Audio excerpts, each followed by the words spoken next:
जनक की कहानी में जो सबसे दर्दनाक सच छुपा है वो अक्सर लोग देखना नहीं चाहते, क्योंकि उसकी चुप्पी को सब ने उसकी कमजोरी मान लिया है। वो कहते हैं ना, जब इंसान चुप रहता है तो लोग उसे गूंगा बहरा या फिर बेअसार समझ लेते हैं, मानो उसकी कोई सोच या इमोशनल ही ना हो। जनक के साथ भी ठीक यही हुआ। उसके जीवन की सबसे अहम लड़ाई भी उसने अपनी आवाज़ को दबा लिया, लेकिन उसकी इस चुप्पी का फ़ायदा बाकी लोगों ने उठाया। जिन हालात में वह फंसी वहाँ उसे अपने ही रिश्ते की कुर्बानी देनी पड़ी, और यह कुर्बानी किसी ने उससे मांगी नहीं बल्कि हालात ने उससे छीन ली। बाहर से देखने वालों को, खासकर अदिति और बाकी लोगों को यही लगा कि अदिति के साथ नाइंसाफी हुई है, मगर दरअसल मायने में तो सबसे बड़ा अन्याय जनक के साथ हुआ है, क्योंकि उसकी ज़िंदगी को दूसरे के फैसलों ने पूरी तरह बदल डाला है। शुरुआत वहीं से होती है जब गांव के लोग अपनी सोच और दबाव में जनक की ज़िंदगी में एक ऐसा फैसला थोप देते हैं जो उसने कभी सोचा नहीं था। उन्होंने उसे ज़बरदस्ती ऋषि के साथ शादी के बंधन में बांध दिया था। यह रिश्ता उसकी मर्जी का नहीं था, फिर भी वह चुपचाप मान गई, क्योंकि गाँव की परंपराएं और समाज की बातें उसके सिर पर तलवार की तरह लटक रही थी। शादी के बाद उसने सोचा कि शायद उस समय के साथ चीज़ें ठीक हो जाएंगी और ऋषि उसे अपना लेगा, लेकिन उसे पत्नी का दर्जा देगा या कम से कम एक अच्छे दोस्त की तरह तो उसका साथ निभाएगा। लेकिन हकीकत बिल्कुल उल्टी निकली। जब जनक ऋषि के साथ उसके घर आई तो उसने पाया कि यहाँ उसे कोई पहचान नहीं है, उसकी कोई पहचान नहीं है। ऋषि ने तो उसे अपनी पत्नी का दर्जा ना तो दिया और ना ही दोस्त के रूप में स्वीकार किया। उसने जनक को अपने जीवन में शामिल करने के बजाय उसे घर की नौकरानी बना दिया। दिन रात घर के काम, जिम्मेदारियों का बोझ और हर किसी के ताने, यही उसकी दिनचर्या बन गई थी। उसके भीतर की उम्मीदें धीरे धीरे खत्म होने लगी थी, लेकिन उसने फिर भी बगावत नहीं की, क्योंकि उसे लगा कि शायद कभी ना कभी उसे सम्मान मिलेगा। समय बीतता गया और उसकी चुप्पी को सबने उसकी आदत समझ लिया। यहाँ तक कि जिन लोगों को सच्चाई पता थी उन्होंने भी इसे अनदेखा कर दिया, मानो जनक के दर्द को कोई मतलब ही नहीं है। ऋषि की बेरुखी और घरवालों का व्यवहार दोनों मिलकर उसे अंदर ही अंदर तोड़ते रहे, पर जनक ने यह सब सहते हुए भी अपनी गरिमा बनाई रखी। उसकी यही खामोशी लोगों को यह गलतफहमी देने लगी कि वह कमजोर है, जबकि सच्चाई यह थी कि वह सब कुछ सहते हुए भी टूटने से बची हुई थी। और फिर जब हालात बदलने लगे तो ऐसा लगा मानो अब जनक की ज़िंदगी में कुछ रोशनी आने वाली है। ऋषि के साथ उसका रिश्ता ठीक होने के आसार बनने लगे हैं। कुछ लोग मानने लगे थे कि अब दोनों के बीच की दूरियां कम होंगी और शायद जनक को भी उसका हक मिलेगा, लेकिन ठीक उसी समय अदिति की मौजूदगी और लोगों का धारणा ने फिर से जनक के लिए मुश्किलें खड़ी कर दी थी। अदिति को लेकर घर के बाकी लोग ये सोचने लगे कि उसके साथ साथ गलत हो रहा है, जबकि असलियत में अगर किसी के साथ अन्याय हो रहा था लगातार तो वो होता जनक के साथ। जनक ने अपने रिश्ते में दिल से मेहनत की थी। उसने यह उम्मीद कभी नहीं छोड़ी थी कि एक दिन उसकी जीवन साथी उसे अपनाएगा, लेकिन अदिति के मामले में सारी परिस्थितियों को उलझा दिया। लोग अदिति के लिए सहानुभूति रखने लगे, उसकी परेशानियों को देख कर जनक को गलत ठहराने लगे, मगर किसी ने यह नहीं सोचा कि जनक ने अपने हिस्से का कितना कुछ खोया है और उसकी चुप्पी के पीछे कितने आंसू हैं, कितनी तन्हाई और कितने टूटे हुए सपने हैं।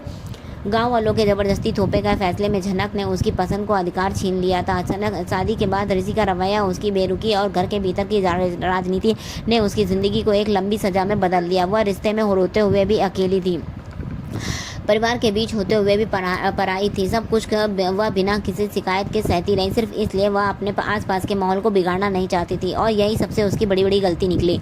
उसकी खामोशी, लोगों ने उसकी इस चुप्पी को कमजोरी मान लिया था। किसी ने यह नहीं देखा कि जो इंसान बिना बोले इतना कुछ सह सकता है वह असल में कितना मजबूत है। अदिति के लिए सहानुभूति रखने वाले शायद यह भूल गए थे कि जनक ने न केवल अपने सपनों को बल्कि अपने आत्मसम्मान की भी कुर्बानी दी है। अब जब हालात थोड़े बेहतर हो रहे हैं तब जनक को लग रहा था कि शायद उसके हिस्से में थोड़ी सी खुशी आएगी, तब भी उसे उसके हक से दूर रखा जा रहा था। उसकी कहानी एक बार उसी मोड़ पर लौट आती है जहां वह दूसरों से फैसला लेने का शिकार बन जाती है। यह सिर्फ एक इंसान के साथ अन्याय नहीं बल्कि यह सोच का उदाहरण है जहाँ चुप रहने वाली को हमेशा दबा दिया जाता है और बोलने वाले की बात को सच मान लिया जाता है। जनक की ज़िंदगी में जो कुछ हुआ वह किसी हादसे से कम नहीं था। उसकी शादी उसकी मर्जी के बिना हुई, उसका रिश्ता उसकी मेहनत के बावजूद नहीं संभला, और उसकी पहचान हमेशा दूसरों के फैसलों और धारणाओं के बीच दबती रही। आज भी लोग अदिति को पीड़ित मानते हैं, जबकि असली पीड़ा जनक के हिस्से में है। उसकी कहानी सिर्फ एक लड़की की नहीं बल्कि उन तमाम लोगों की है जो अपने चुप्पी में हजारों जख्म सहते हैं फिर भी मजबूत रहते हैं। और मुस्कुराते रहते हैं। जनक का सफ़र इतना ही आसान नहीं था। वह किसी भी शादी या रस्म में बस मेहमान की तरह शामिल हो और सब भूल जाए। वह खुद में बिना किसी को परेशान किए ऋषि और अदिति की शादी में शामिल हुई थी, जैसे कि उसके दिल में कोई शिकायत ना हो। लेकिन असलियत यह थी कि उसके भीतर कई सवाल और अधूरे रिश्ते की कसक छुपी हुई थी। शादी का माहौल बाहर से भले ही खुशी का हो, मगर जनक के लिए यह सब का रहना आसान नहीं था। फिर भी उसने अपने चेहरे पर मुस्कान बनाए रखी, क्योंकि वह किसी के लिए परेशानी नहीं बनना चाहती थी। लेकिन किस्मत को शायद यही मंजूर था कि शायद सच्चाई छुपी ना रहे। शादी के दौरान एक ऐसा मोड़ आया जब ऑफिसर ने सारी पोल पट्टी खोल दी। जो राज इतने समय से सिर्फ कुछ लोगों के बीच सीमित थे, वे सबके सामने आ गए। अदिति के सामने ऋषि और जनक के रिश्ते की पूरी सच्चाई सामने खुलकर आ गई। यह खुलासा ऐसा था जिसमें अदिति के साथ साथ बाकी सभी लोगों को भी हिलाकर रख दिया। अदिति के चेहरे पर हैरानी, गुस्सा और दर्द सब एक साथ झलक रहे थे। लेकिन किस्मत की यह फिर स्थिति जनक के लिए बेहद भारी थी। उसने फैसला किया कि अब वह इस घर में नहीं रहेगी जहां उसकी मौजूदगी को बार बार सवालों के घेरे में लाया जाता है। वह चुपचाप वहां से चली जाती है, लेकिन जाते जाते एक वादा कर गई, वह कभी लौट कर नहीं आएगी। यह वादा उसने सिर्फ अपने लिए नहीं बल्कि अदिति और ऋषि के लिए भी किया था, ताकि उनके बीच उसकी मौजूदगी किसी भी तरह से रुकावट ना बने। दूसरी तरफ ऋषि ने भी अदिति को आश्वासन दिया कि जनक अब उनके रिश्ते के बीच कभी नहीं आएगी। लेकिन जैसा कि हमेशा होता था, जिंदगी की राहें इंसान की योजनाओं से अलग होती हैं। दादा भाई की तबीयत अचानक बिगड़ जाती है और उन्हें दिल का दौरा पड़ गया। हालात ऐसे थे बने कि जनक को वापस लौटना पड़ा। यह वापसी किसी अपनी खुशी के लिए नहीं बल्कि एक जिम्मेदारी इंसानियत के नाते थी। दादा भाई की तबीयत गंभीर थी और जनक का वहाँ होना जरूरी था। वह वापस लौटी और एक ऐसा संयोग हुआ कि ऋषि के सामने फिर आ गई।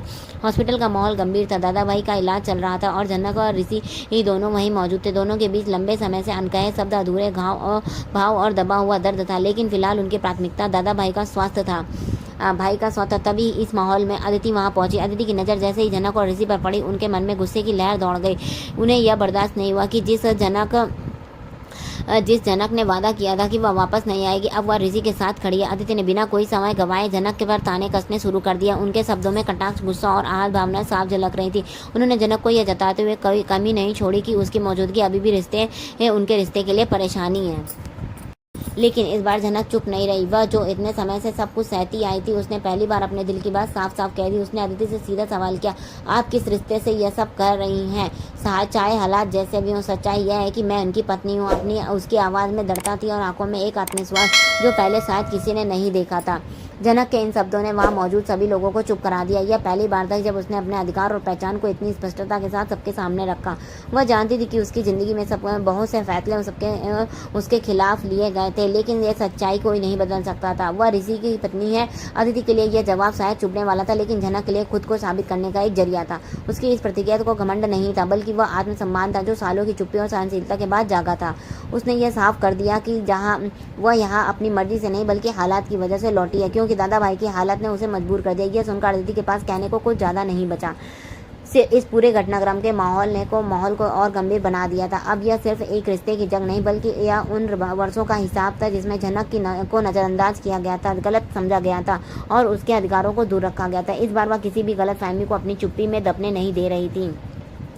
हॉस्पिटल के बाहर रात गहराती जा रही थी, लेकिन भीतर जनक के जीवन का एक नया अध्याय शुरू हो चुका था। अब वह वही लड़की थी जो दूसरों की खुशी के लिए अपने अधिकार छोड़ देती थी। उसने अब तय कर लिया था कि चाहे जो भी हो, वह अपनी पहचान और रिश्ते के लिए सच को कभी भी किसी के लिए त्याग नहीं करेगी।